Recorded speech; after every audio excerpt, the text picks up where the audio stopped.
This is Sultana Safir.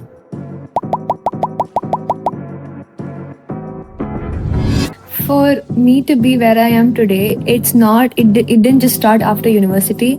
It took years of like practice of like or to get over that fear of public speaking, to create like I think that confidence should start from a very young age.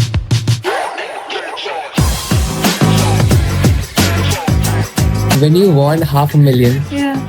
what was the first thing you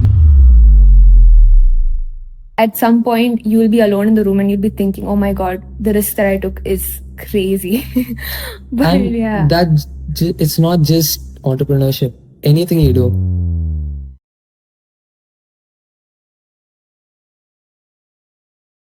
Hello, Sultana. Assalamu alaikum. Walaikum salam. I'm so glad to have you on my podcast today. Thank you for having you're me. you're the founder and the CEO of BieBite. So there was this like whole conversation that I was having with my friend the other day when I found out about your app. The conversation was about, is your app called BeeBite or BieBite? So yeah, I was, because first I thought it was BeeBite, and then my friend was like, no, I think it's BieBite. What is it, and why did you name it that? So it's called BieBite. And the reason why we call it BieBite is because there's a tagline that we actually kept before. It's called "Say Bye to Bad Food Choices." So I was like, because it matches the tagline of the word, and we didn't want to put BYEE, and we want to put BIE because it had a unique sort of a naming, and that is why we went for BieBite. It does. It is a really unique name. Thank you. Okay, I have been using the app for a while now, but if I was not, could you explain the app to me like I was a 10-year-old? So basically, you have any kind of food in front of you, be it junk or healthy food. You use the app when you want to know what the ingredients are, what are the calories, and if it is suitable for you or not. So basically, if I'm explaining to a 10-year-old, it will be more like, a scanning app where, if it is good for you or not. That's all. I think that is the shortest way of how I can explain to you. But in a technical way, you can say it is an AI application where you can scan any food products with barcode or without barcode. It analyzes its ingredients, calories, and provide alternative based on your dietary preferences. Okay, so I'm guessing there's like AI also being used on it. Yes. How does it make? How is it different from AI and ChatGPT or something like that? Because you could even search up the calories or Yeah. the ingredients of a food product from ChatGPT. What Yeah. is the difference? So that's actually a very good question. Many people have asked me this question. In fact, you can just check up in ChatGPT or Claude, and you can just search up the ingredients and calories. Yeah. But in reality, it's that when you have your dietary preferences onboarded, you don't have to always keep the prompt running, generating in ChatGPT and Claude. You don't have to like, okay, it's like when you have your medical report, and you can just put it over there, and then you can scan anything in ChatGPT or Claude. But the difference over here is that we are actually building up this vendor management system where you can have access to the right food products within our application. So whichever is suitable for your dietary consumption, it will be showcased in the application as well. So you can directly buy it from our app, and we are building up that system as well. It does make sense a bit, but okay, let's keep the ChatGPT part apart, like aside. There is a feature in Claude that a lot of people are using. It's called create a skill. That skill can be made using Claude, right? It could be made using, actually, there are many scanning apps, you can say. But how is ByeBye different from that is that, like I mentioned, the alternative part, I don't think any AI could do that. Maybe that it could directly link you to another application, or maybe another food website or anything, or any groceries, you can say. But it might not show you if it is suitable for you or not. It might not show the ingredients, or it might not show if it is right choice for you or not. But what ByeBye does is that we are actually making an algorithm and recommendation based on the user's dietary preferences. And like you mentioned, yes, Claude does have a sort of system like that, but even that's how most of the scanning applications work. But like I mentioned, the difference is that we are providing alternative, and we also maintain calorie tracking and other things as well into the app. So basically, personalization. Personalization, exactly. Here's a funny question. Okay. If BieBite had a personality, what would it be? More like a funky, crazy, maybe more like a Gen Z sort of a. If you look at the icon, I actually made it like that because I wanted some sort of a branding or a representation for the application. And I think most of the brandings these days are very minimalistic. Yeah. And it does not give like a very energetic or youthful vibe. So in a way, it sort of represents who I am also. Like what my product should also represent who I am. And that is why I created I feel like my logo is also very simplistic. Yeah. But I really love my logo. It's really amazing. It just Yeah. I think most of the products or whatever the founder is building up, it kind of represents the person as well, like what they're building, their branding and everything. Yeah. So for me, I'm not a huge fan of green and yellow, but then you can say like those bright colors also represents the energy, the youthful, and also like a consistency sort of a thing. That's true. Yeah. And example, Duolingo, it's like it has a sort of a greenish sort of a tone color. Same thing like that, even BieBite. We just wanted to create like an application that people can, instantly get a hook, or when they see the logo they know it's BieBite. So yeah. I feel like Gen Zs just have that likability to simplicity.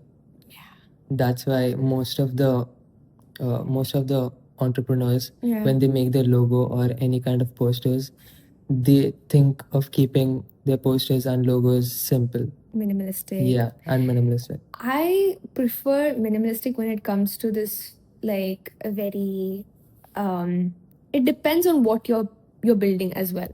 If it's something that has to go to do with services or like a podcast sort of a thing, and if you want to give like a very calm and like a very, let's say, there's a word for it. Maybe like in a very aesthetic, Yeah. but you can also make aesthetic with bright colors as well. But Yes. if you want to give out a very calm or a peaceful environment, then yes, minimalistic does kind of work accordingly. So in a way, like I mentioned, it represents who you are at the end of the day. Yeah. So my next question is, what are the kind of challenges you faced while developing this app, or just the entrepreneurial journey that you had? When I first built the prototype of BieBite, I did not have much of let's say designing sort of a background. I'm actually a computer system engineering student back when I built the prototype. So I think that was one of the challenges is like I mentioned, the branding, to make the applications UX UI more easier for the users as well. And when I was building the application, for me, it was my first ever prototype. So I was doing my own research, my studies, and everything. And I thought it might not work out. And I was kind of challenging myself, like, okay, we could enhance this a little more better, or maybe I didn't have a team also. So that was also one among the challenges. I did not have much of a background when it comes to designing or entrepreneurship. But then eventually down the road, I was able to learn altogether how it works and everything. So yeah, I think I was able to overcome that challenge. I feel like it's the journey that helps the person understand, because when you're starting something, you're gonna have so many challenges and so many things, but as you go through it, and if you don't give up, you will actually learn a lot. Yeah, from and that. consistency also matters a lot. Yeah. I know for a fact that many entrepreneurs give up midway because they don't see the results instantly. But the main the main challenge of being an entrepreneur is that you won't get the result instantly. It is a very slow process. So you need to be patient and consistent and keep up that discipline. That brings me to the next question. Okay. My next question is, what's the one mistake you made that taught you a lot?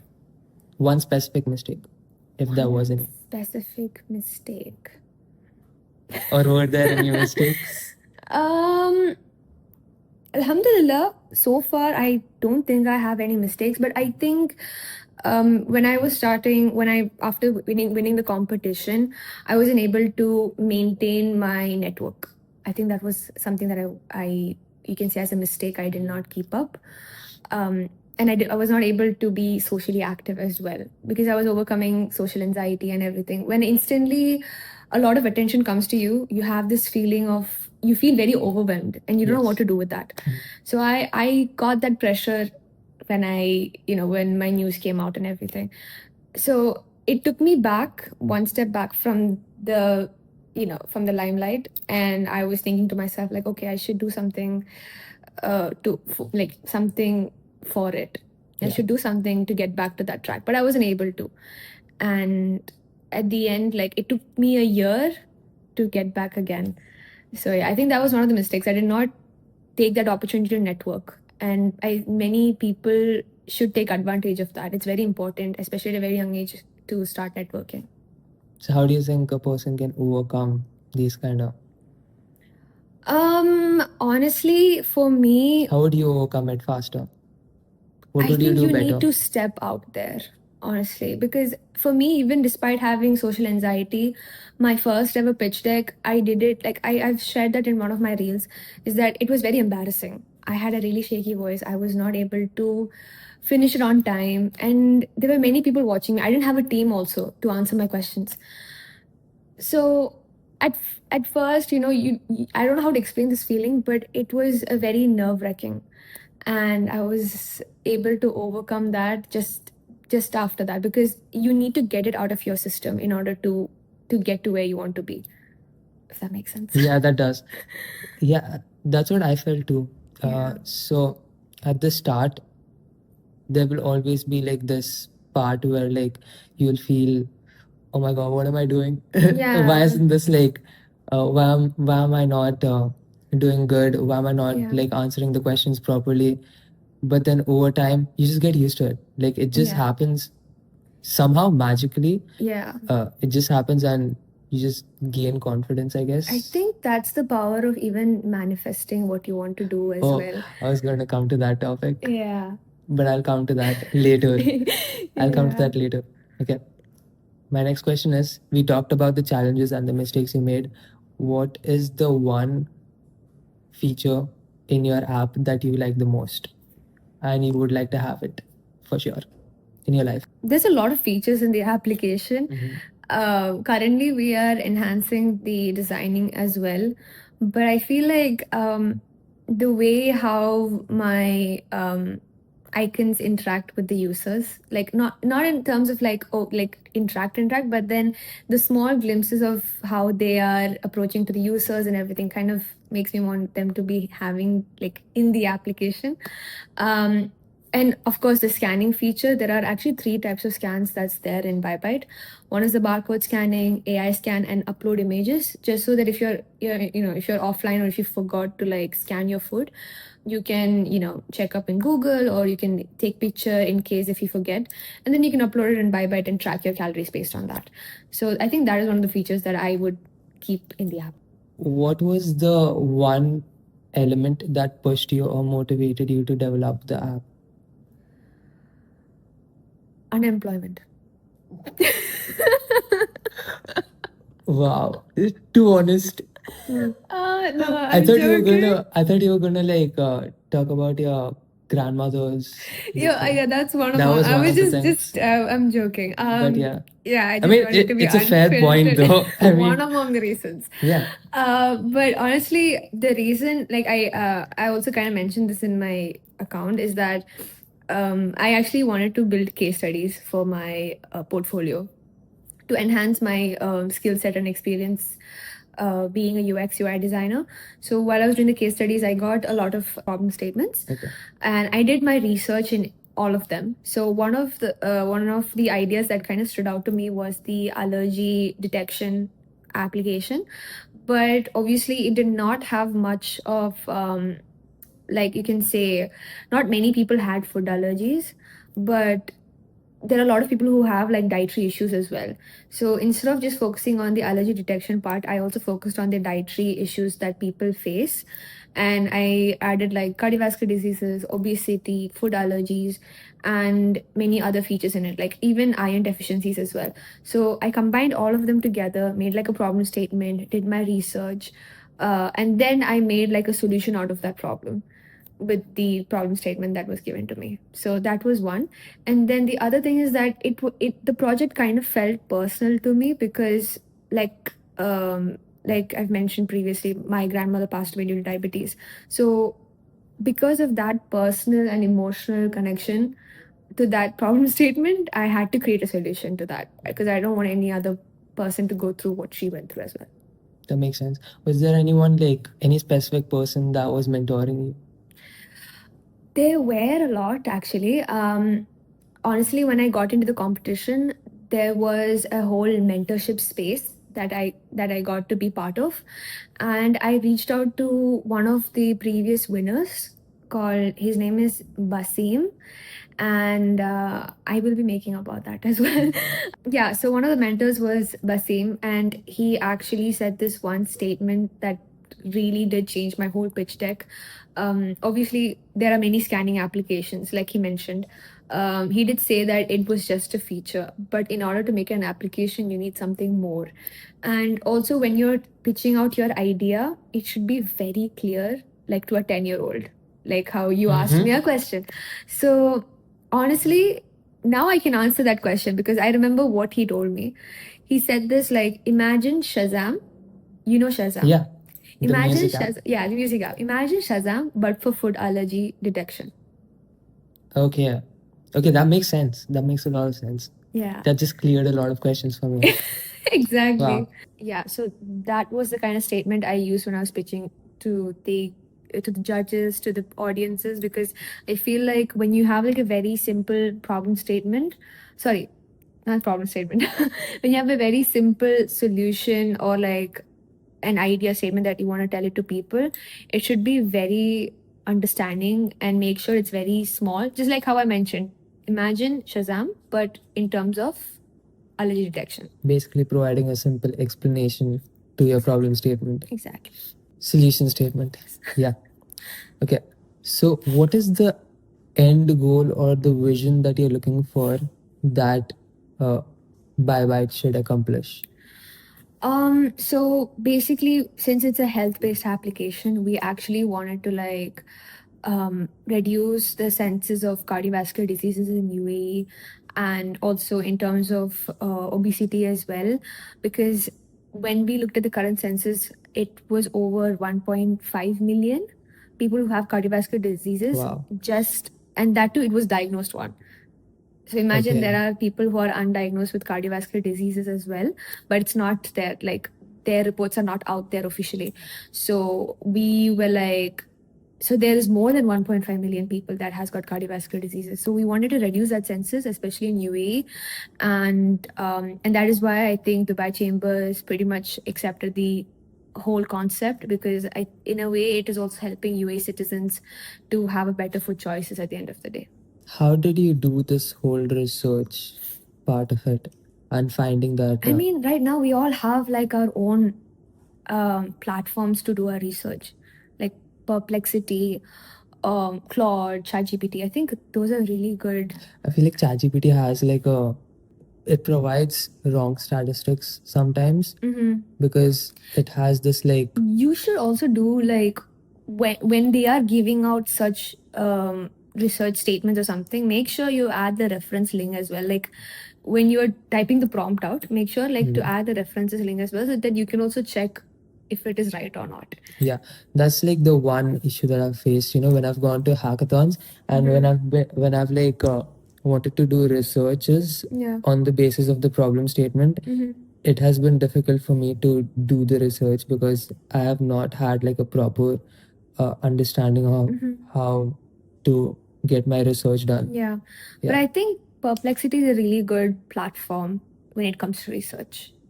Yeah. As far as I know, I think last I used was like pretty long ago. But back then, Perplexity was pretty trending for research papers and stuff. So was there like ever a moment where you had like nearly given up and were like about to close the laptop, like for good?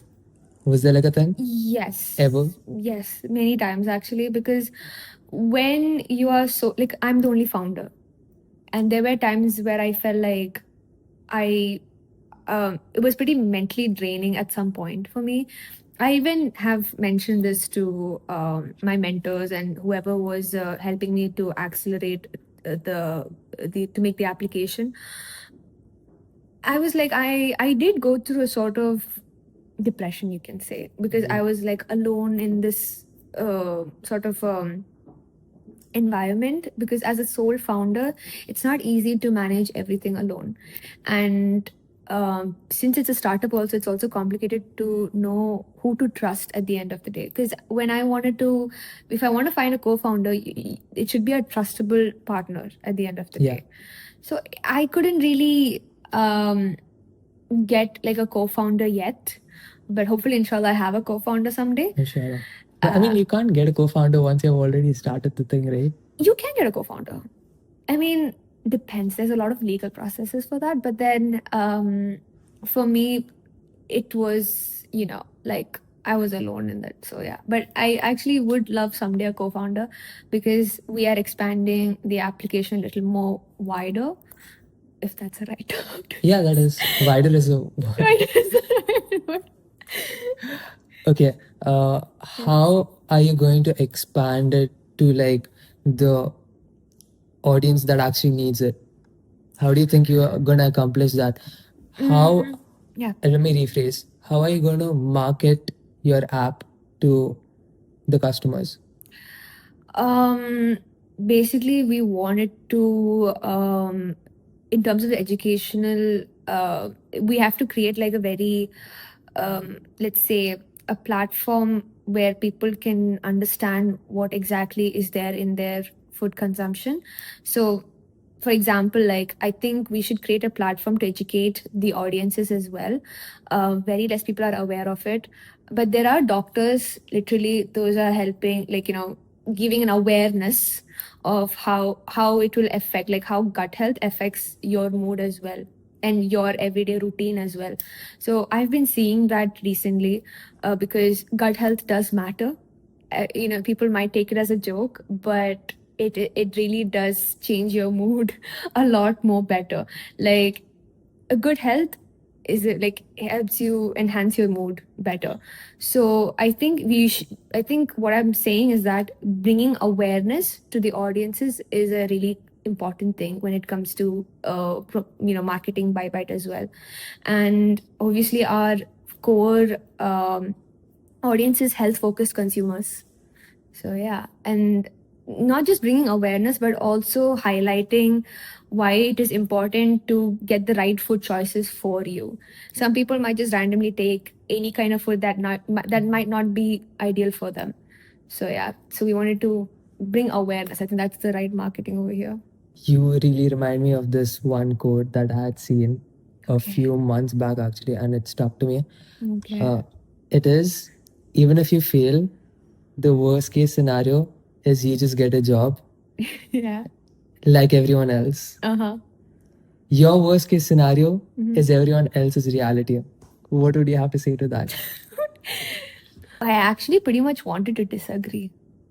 Really? Because not everyone has like the same dream as much like as me. Yeah. Right? Like for me, I honestly, because I'm from a technical background, I this is like sort of like my dream, but it might not be everyone's dream at the same time. And when you mentioned like the reality part, Yeah.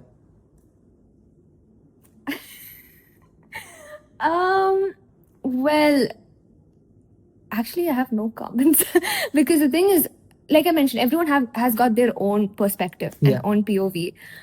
But for me, it's different because like I just ended up being where I am, and I don't have a sort of fear, but more like the risk that I'm taking is pretty like it's pretty complicated to mention or explain.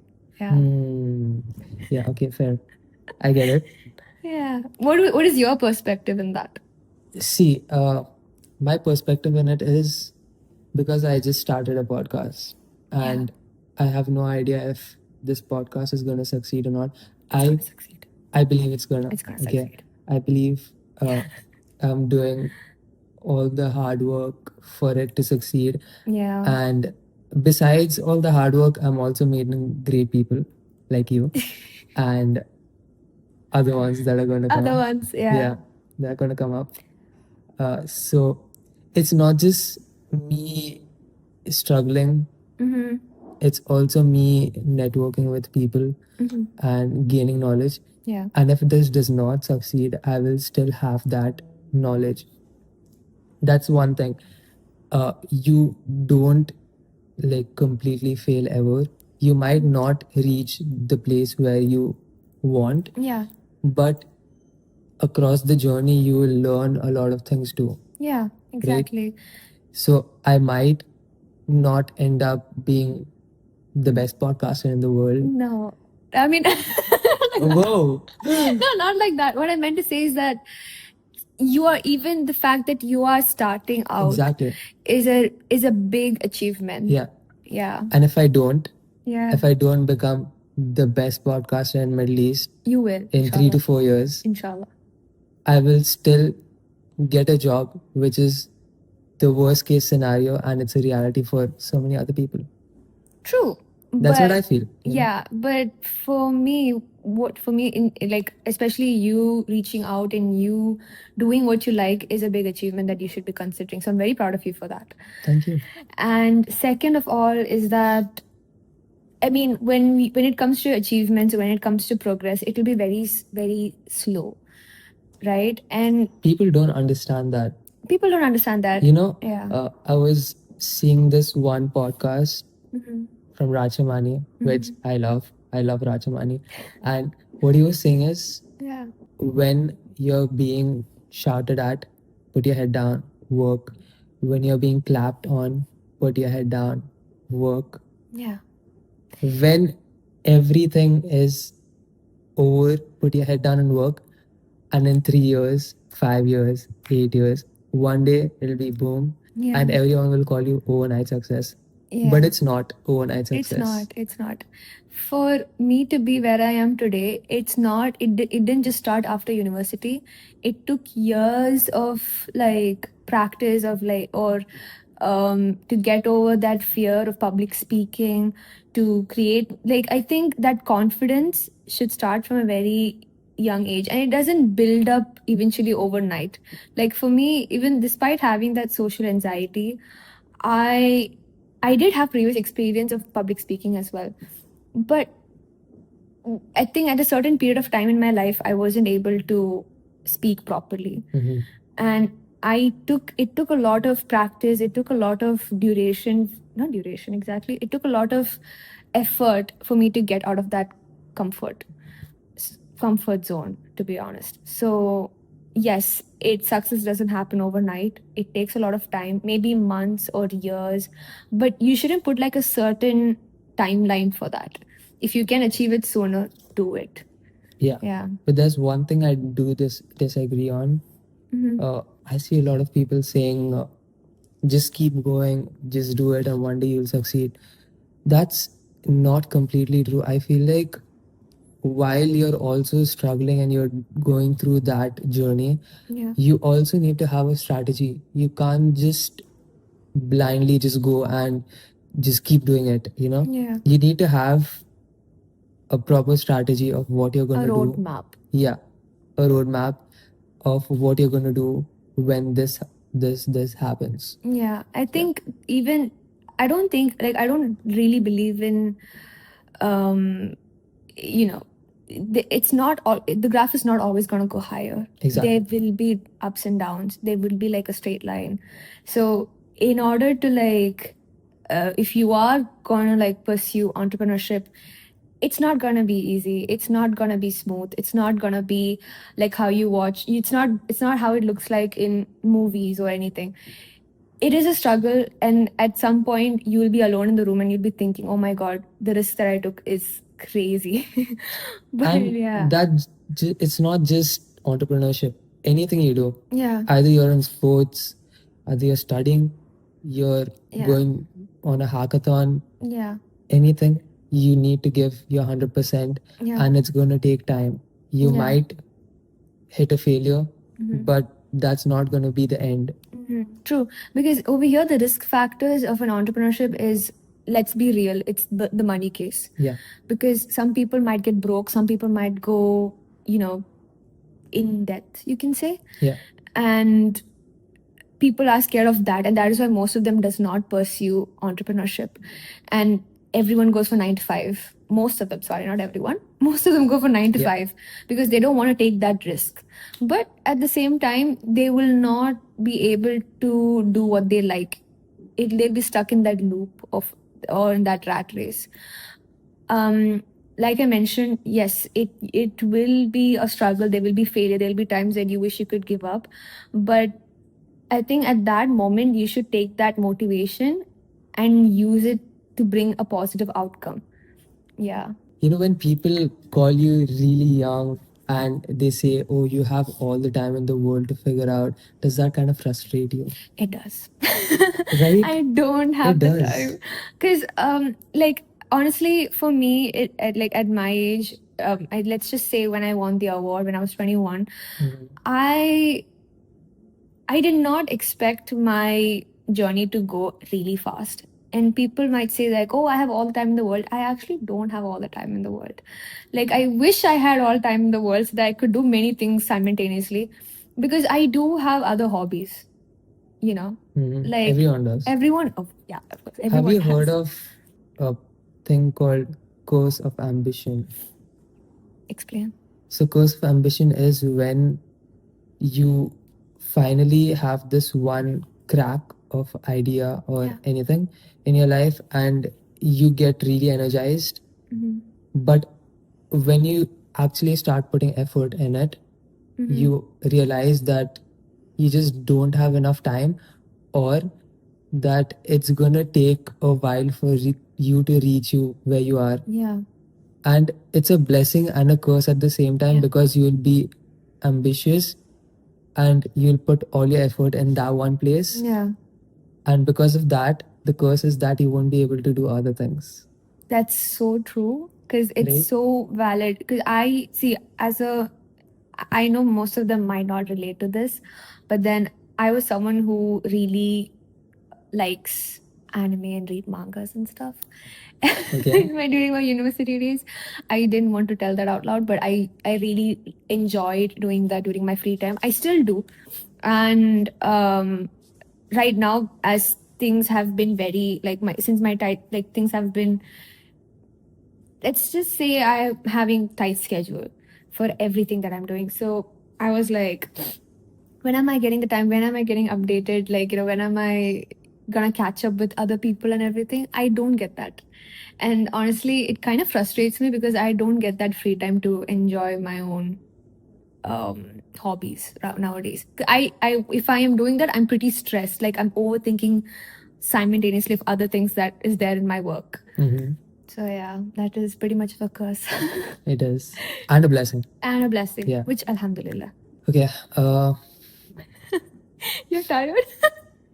No, So I'm just much like getting yapping. into the depth so much, Uh-huh. Like the first time I had the podcast with my friend, Mm-hmm. it was with Fahim. He's probably watching the podcast right now. Say hi to him. Hi, Fahim. Yeah.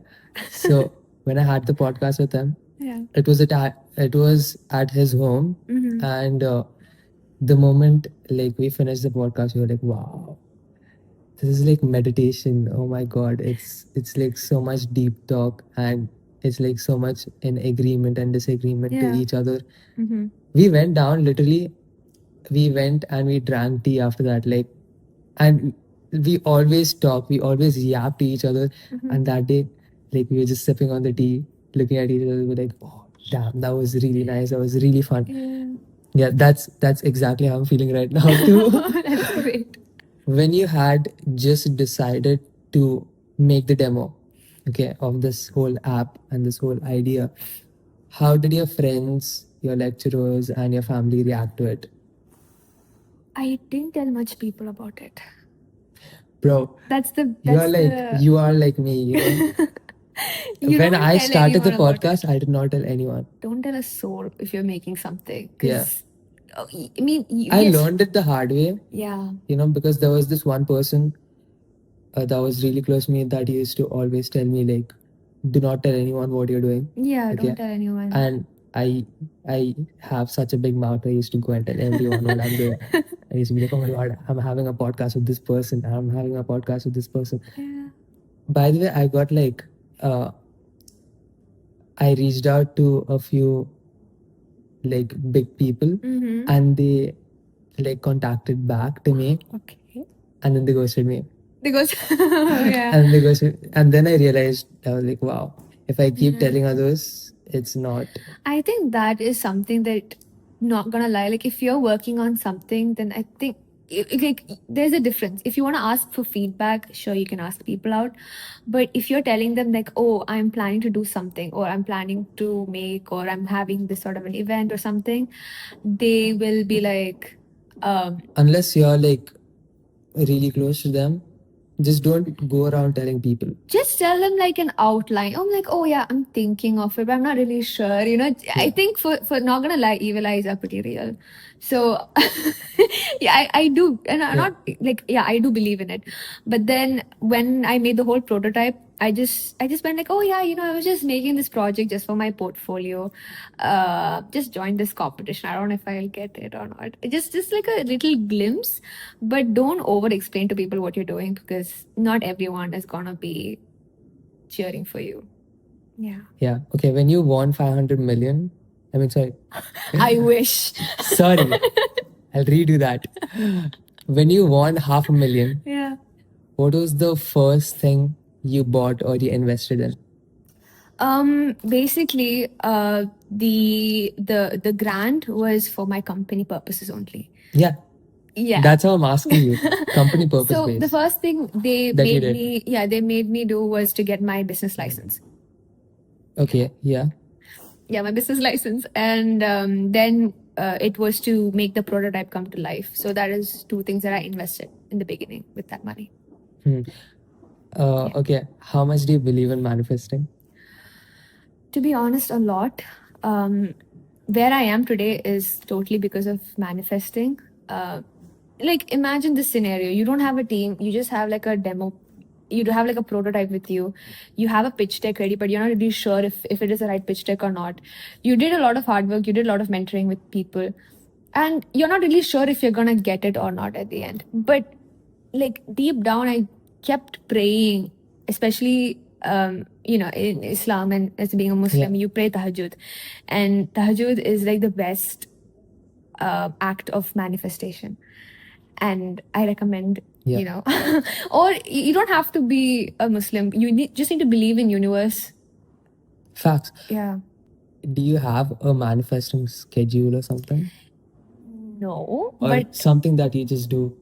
You do can't have call it a schedule, but like a there's mood board, like, you mean? Yeah. I do have. Can you get us through it? You're not supposed to show anyone your manifesting mood board. That is also not a good thing to show. But I did have a mood board before winning the competition.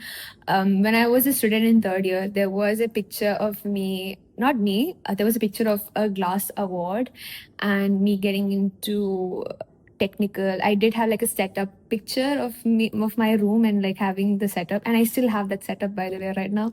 So in a way, those images that I was visualizing it every single day really did get to, you know, it did really happen for me. Not everything, but there were very minute things. Suppose, like for me right now in my professional dashboard, I do have like, alhamdulillah, 1.4 million views. Mashallah. And I have 15K on is Instagram. which is a good thing. Which is really nice. Mashallah. Alhamdulillah. And I think in my 2026 mood board, there was something that has to do with 1.4 million. And I think I'll share a picture with you. We can put it over here. Whoa. And it did happen. So, yeah, that's So, have you heard of the perfect day exercise? It's a manifesting technique that I started a few months back before I actually did the whole podcast thing. And it's one of the reasons I'm actually doing the podcast today. Mashallah. So, see, I love listening to podcasts more than books.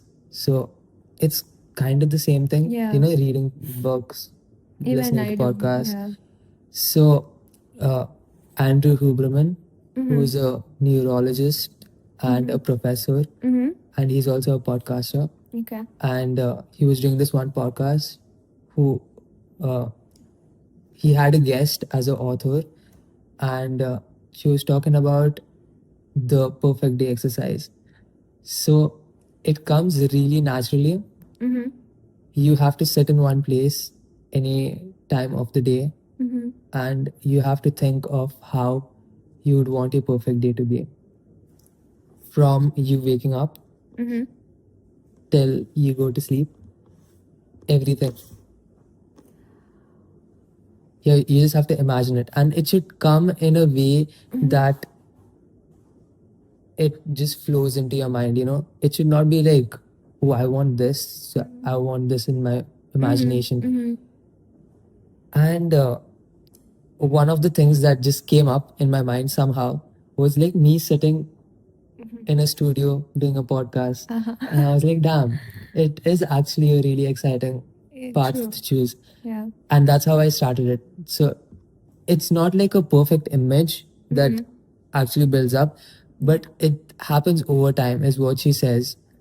So it basically happens in different phases, getting every part of it true, every part of the day Yeah. true. True. So one part of the day is already true. For me, it's more Which- like writing my routine. If Yeah. you take, No, take it it's- that way. No, it's a manifesting exercise, basically, is what Yeah. I'm saying. True. I think that's a very valid thing that you need to do if you are manifesting, not even just your day, but I Plus, feel like the whole dua, tahajjud, all of that also helps Yeah. so much. Yeah, it does. It does make. I think when you visually think about it, of how you want things to work out, it will happen that way. Visualizing it, writing down, people say, but I don't do all that. I don't write it down. I think you should create a mood board. If it kind of makes you feel better, like every day if you look at it, you're like, okay, this is something that I want to do in life. This is what I want to achieve. And then you'll keep looking at it every day. And eventually you will create that pathway and you won't even realize you're making that pathway. What's the next thing you want to achieve? If you would like to share it, because we just talked about not sharing stuff. Well, the next thing I want to achieve, I mean, you guys will eventually see it someday. Okay. I mean, you can just tell me later. Yeah, I mean, honestly, yeah, I mean, you guys will eventually see it. Inshallah. Inshallah. Yeah. You guys will eventually see mine also. Yeah, follow his podcast. Okay. And, yeah, and me. Okay, anyways, the last question. And this is a question that I ask every guest that comes to my podcast. Yeah. With all your experience and wisdom that you have gained Yeah. throughout this journey, Yeah. what is the one advice that you would give to the young youth? Well, basically, like our generation is filled with all kinds of talents, right? And one thing that I really want to mention is that you have a hobby, or if you have a talent. For me, for example, mine was the creative aspect. Like, I loved animation, I love graphic designer, being a graphic designer. But simultaneously, my passion was in technical field.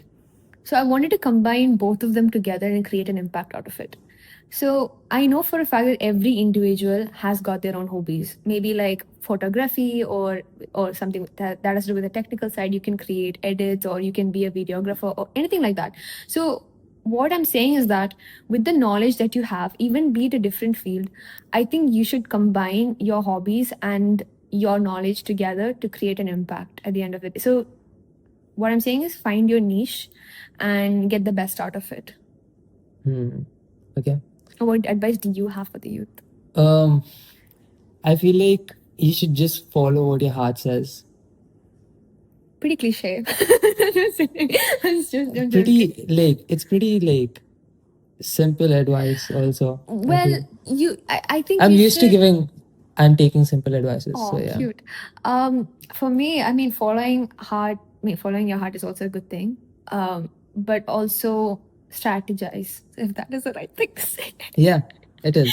Yeah, create your roadmap, even though if that's what your heart tells you to do, just make sure you're following the plan. And yeah, a lot of the things don't have to come out and shown to the public and the world. Keep it with you. Yeah. Okay, guys. Thank you so much.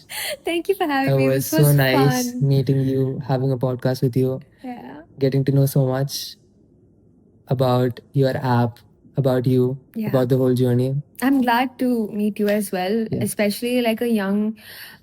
Like the reason why I even wanted to be in this podcast is because you are someone who's also experiencing like something new. Like you Yeah. are also creating. This is something that you're Completely new. completely new. So I really support such people with great ambitions. Oh, thank you so much. So I honestly follow this guy. He's really cool. Thank you. Yeah.